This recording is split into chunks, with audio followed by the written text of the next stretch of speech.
de carácter internacional. Ayer brevemente lo estuvimos comentando, pero hoy día le queremos dar un poquito más de profundidad a esto. Con este anuncio de Estados Unidos, porque el medicamento para el Alzheimer de Biogen fue aprobado por el regulador de salud de Estados Unidos en un histórico hito. ¿Esto por qué? Porque por primera vez en 28 años hay un fármaco aprobado por una agencia de salud pública de un país para su uso. Ojo, hay cautela. Hay cautela porque el año pasado este medicamento le pusieron luz roja. Doctor Ugarte, ¿cierto? Así es. Entonces, ¿cómo lo aprueban tan rápido? Bueno, la verdad es que en el territorio del Alzheimer ha sido muy difícil avanzar y lograr medicamentos que demuestren un resultado. Una de las dificultades de donde viene Gonzalo es que para poder medir los resultados en Alzheimer uno requiere cierta cantidad de tiempo y un volumen de pacientes para establecer estas diferencias. Por lo tanto, demostrar que los beneficios en términos biológicos y moleculares se traducen en mejorías clínicas resulta un poco complejo. A pesar de aquello, la autoridad regulatoria de Estados Unidos, que es especialmente estricta, sobre todo con productos de investigación que se originan más allá de su frontera, en Japón parte de esto y en Oceanía se desarrolla, en Australia, en otros lugares, pero deciden darle luz verde y esto es una muy buena noticia. ¿Sabe qué? Yo quiero que me corrija si me equivoco, pero creo que la pandemia, el coronavirus, porque hemos aprendido harto también con esta pandemia. Por ejemplo, antes uno no sabía que existía fase 1, fase 2, fase 3, fase 4 con un nuevo medicamento. La aprobación acelerada por la emergencia de las vacunas se hizo incluso antes de que estuviera todo resuelto y estudiado por los tiempos. La pandemia también está cambiando, está flexibilizando más el uso de medicamentos que antes requerían de más tiempo para su comprobación, porque entiendo que este fármaco para el Alzheimer se le está vendiendo a la gente, pero la hacen firmar un consentimiento que son parte del estudio fase 4, es decir, que le van a hacer seguimiento. Así es. La verdad es que es lo que hemos ido aprendiendo, que no solo es importante poder ser muy, muy estricto en todas las etapas, sino cómo hacer todo este proceso estricto sin impedir que personas que están sufriendo una enfermedad que es devastadora en su vida personal y familiar puedan tener un beneficio. El aprendizaje que significó esta pandemia debe traer mejoría en el desarrollo científico en otras áreas.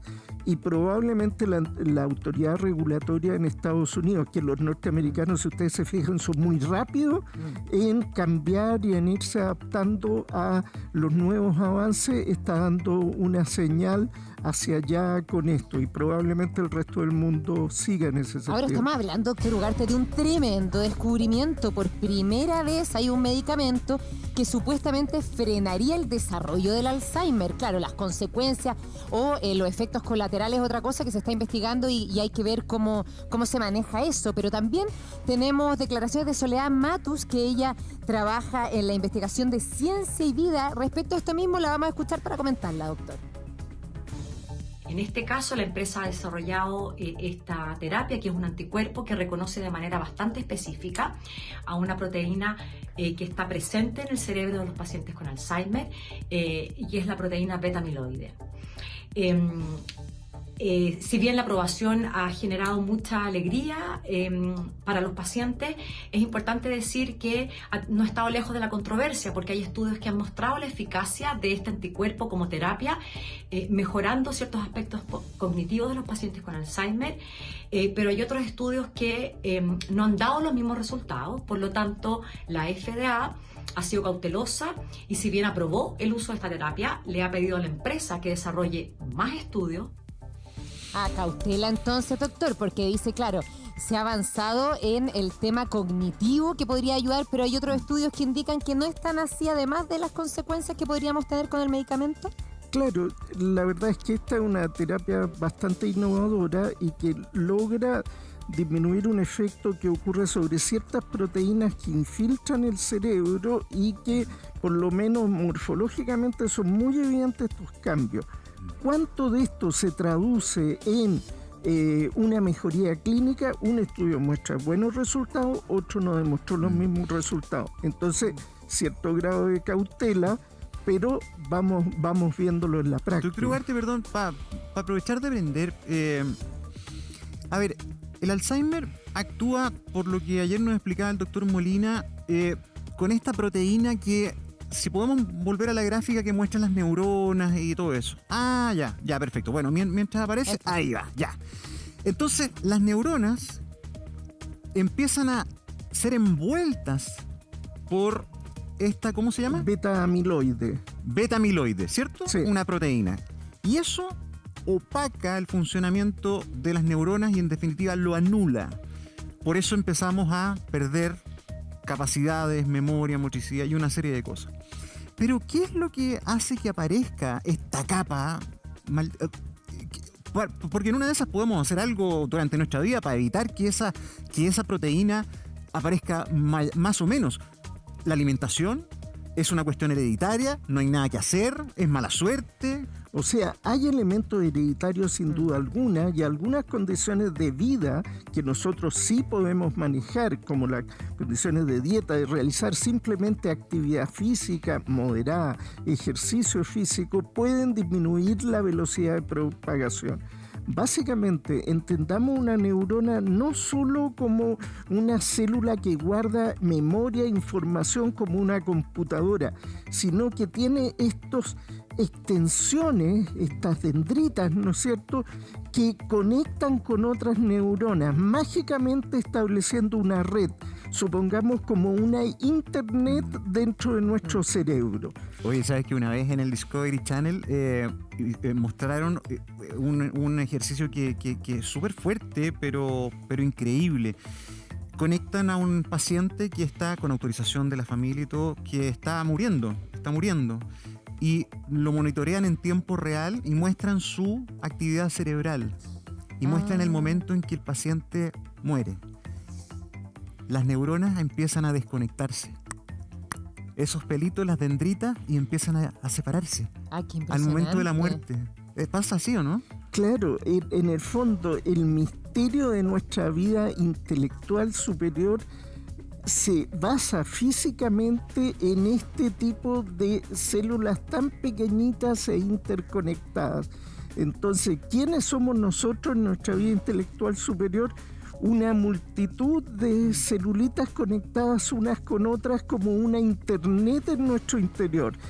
Y cuando se acumula esta proteína alrededor, encapsulando, evitando la interconexión, es como lo que les pasa a ustedes en la casa cuando se les cayó internet. Qué buen ejemplo. ¿Me entiendes? Súper buen ejemplo. Sí. Oiga, doctor, pero lo cierto es que este descubrimiento ha generado mucha expectativa y también esperanza, tanto en familiares como en pacientes con Alzheimer.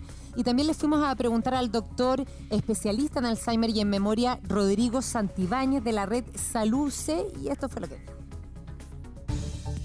Se hicieron estudios grandes para tratar de demostrar la efectividad de aducanumab y esos estudios no tuvieron resultados concluyentes. En uno de ellos, en un subgrupo de pacientes con una dosis específica, se vio cierto efecto.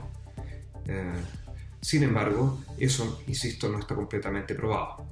Lo que sí sabemos es que aducanumab tiene algunos riesgos. Esos son que puede producir algún grado de edema cerebral, que la mayoría de las veces es muy leve, pero en algunos casos no lo es. Y también puede producir hemorragias cerebrales. La mayoría de las veces muy leve, pero en algunos casos no lo es. Entonces tenemos un fármaco en el cual tenemos un beneficio que todavía no está claro y un riesgo relativamente, no elevado, pero es un riesgo real. Ya, es peligroso también, doctor, porque cuando a uno le dicen derrame cerebral o edema cerebral, también entra como un pánico porque estamos hablando del cerebro.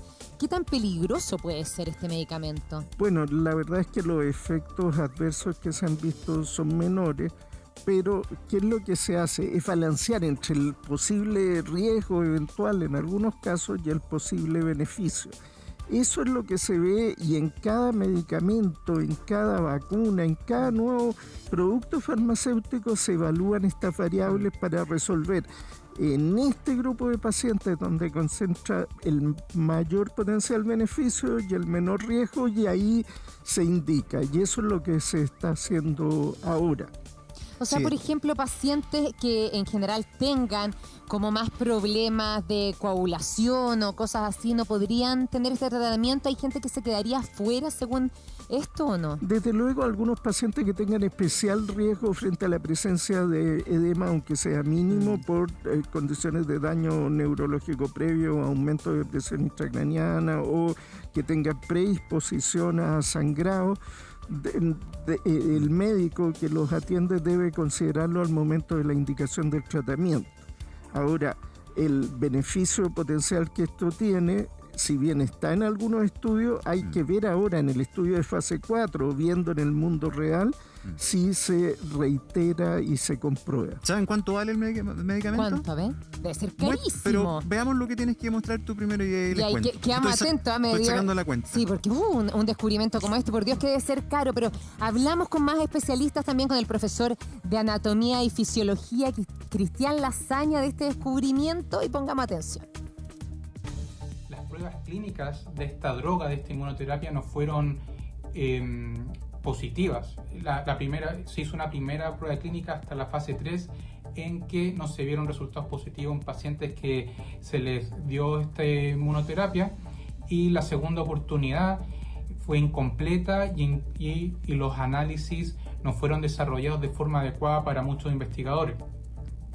Pero algunos datos sostienen o sugieren que el anticuerpo efectivamente tiene la capacidad de disminuir el número de estas placas amiloides en el cerebro de los pacientes, pero no se demostró ninguna mejora de memoria en relación en los pacientes o síntomas clínicos, se podría decir.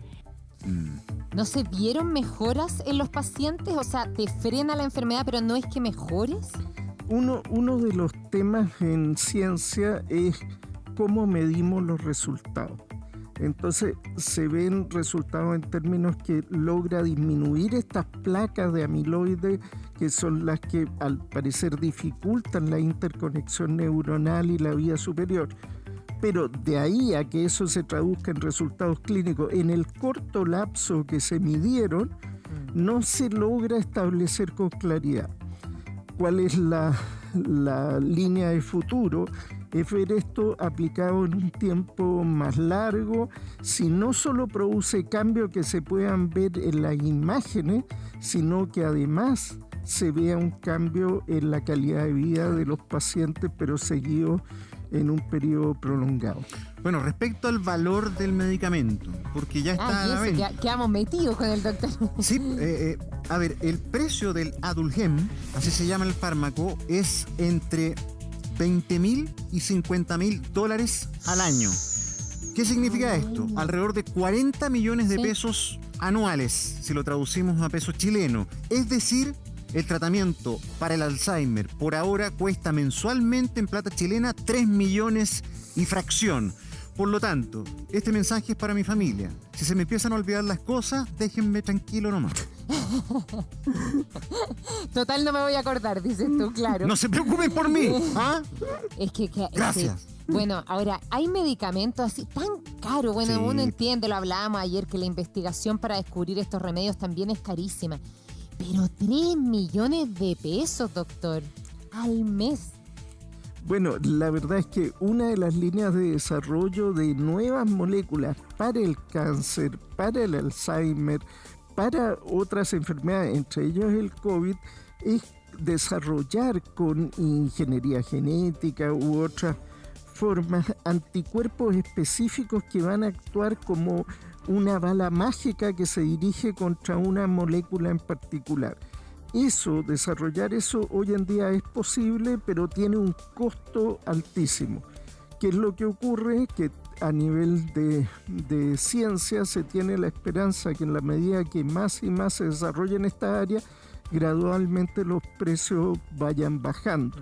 Y simultáneamente con eso hay que desarrollar iniciativas a nivel internacional que unan la presencia de los estados y la presencia de la industria farmacéutica para bajar los costos y aumentar el acceso a la población. No sirve de nada tener buenos remedios si es que esos remedios no llegan a las personas. Entonces hay que hay que desarrollar un cambio de mentalidad para que los medicamentos sean accesibles. Sí, absolutamente, doctor, porque acá en este programa cuánto testimonio, Gonzalo, hemos tenido de personas que tienen que pagar más o menos por sus hijos o por algún pariente un monto de eso, de esa magnitud. Escríbanos sus preguntas con el hashtag Buenos Días TVN. Nos han llegado hartas preguntas, doctor. Y por ejemplo, Tavo, el profe Tavo dice, ¿el medicamento revierte la enfermedad o solo la detiene? Tenemos la respuesta, doctor, porque lo vimos hace un ratito y yo les presentaba a Soledad Matus, que ella es de la investigación Ciencia y Vida, y dice esto. Después lo conversamos con usted. Es importante decir que esta terapia, los resultados han mostrado que enlentece la progresión de la enfermedad, pero no representa una cura completa, no revierte los síntomas que ya existen. Por lo tanto, también hay que tomar estos resultados con mucha calma. Claro, por eso es importante, decía usted, doctor, que este medicamento se tome a tiempo, antes que la enfermedad haya avanzado. Así es, así es. Ahora, ¿qué es lo que ocurre también? Consideremos que la demencia del adulto mayor aumenta en su frecuencia según va cambiando el promedio de edad de la población. Nos ocurre en Chile lo que ha pasado en diferentes países a medida que se van creciendo su economía, que aumenta el promedio de edad de la población y más gente va a presentar Alzheimer. Ojalá que esta buena noticia se confirme en su uso práctico, que vayan bajando los precios y que esto sea lo antes posible accesible en todo el mundo y sobre todo en nuestro país. Hay muchas familias en nuestro país que tienen a un ser querido que padece Alzheimer y creo que la pandemia ha agudizado en demasía estos cuadros. Las personas adultas mayores, sobre todo con estas patologías, han decaído mucho porque ya no tienen muchos estímulos que también los tiraban para arriba. Caminar tranquilo, ver a su familia, a sus nietos, eso ya no lo tienen y creo que es una de las terapias más impagables que puede existir en el mundo. Es muy cierto lo que estás diciendo, Gonzalo, pero 8 de la mañana con 45.